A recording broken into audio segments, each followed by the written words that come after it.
নমস্কাৰ সকলোকে আকৌ এটা ভিডিও লৈছো আপোনালোকৰ বাবে আজি লৈছো কেইজোৰমান টছ কটনৰ মেখেলা চাদৰ আপোনালোকে পছন্দৰ ভিতৰত পৰিলে ল'ব পাৰিব টছ কটনৰ কে দেখাও আজি এইজোৰ হৈছে ৰেড আৰু অৰেঞ্জ কালাৰত ফুলৰ কামখিনি কৰিছে মুগা ৰঙত চাওকচোন খুবেই সুন্দৰ এজোৰ কাপোৰ টছ কটনৰ আপোনালোকে পছন্দৰ ভিতৰত পৰিলে ল'ব পাৰিব এইখন হৈছে ইয়াৰে মেখেলা সাইড পাৰি আৰু ব্লাউজ পিস থাকিব এখন হৈছে মেখেলা ইয়াৰে আৰু এইটো হৈছে ইয়াৰে ব্লাউজৰ পিস আপোনালোকে পছন্দৰ ভিতৰত পৰিলে ল'ব পাৰিব এইটো হৈছে টছ কটনৰ নেক্সট এজোৰ দেখাও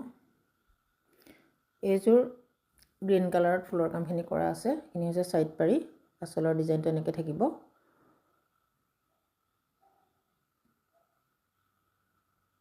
এইখন হৈছে ইয়াৰে মেখেলা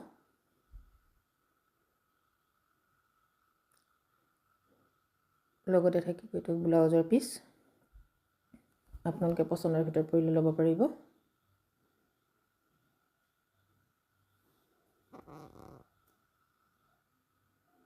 এইজোৰ মেৰুন আৰু অৰেঞ্জ কালাৰত আছে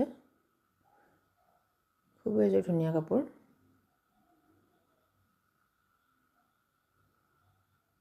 এইখন হৈছে ইয়াৰে মেখেলা লগতে থাকিব ব্লাউজৰ পিস চাওকচোন কিমান সুন্দৰ হয় কাপোৰযোৰ এইজোৰ যেহেতু এজোৰ পিওৰ টছ বা মিক্স টছৰ দাম যথেষ্টখিনি হয় গতিকে টছ কটনতেও পিন্ধিব পাৰিব আপোনালোকে ধুনীয়া এটা মিক্স টছৰ নিচিনা লুক দিব আপোনালোকে পছন্দৰ ভিতৰত পৰিলে ল'ব পাৰিব খুবেই সুন্দৰ হয় কাপোৰ কেইযোৰ ৰেডি কৰিলে খুব সুন্দৰ লাগিব আপোনালোকে পছন্দৰ ভিতৰত পৰিলে ল'ব পাৰিব এইখন হৈছে ইয়াৰে মেখেলা আৰু এইটো হৈছে ইয়াৰে ব্লাউজৰ পিস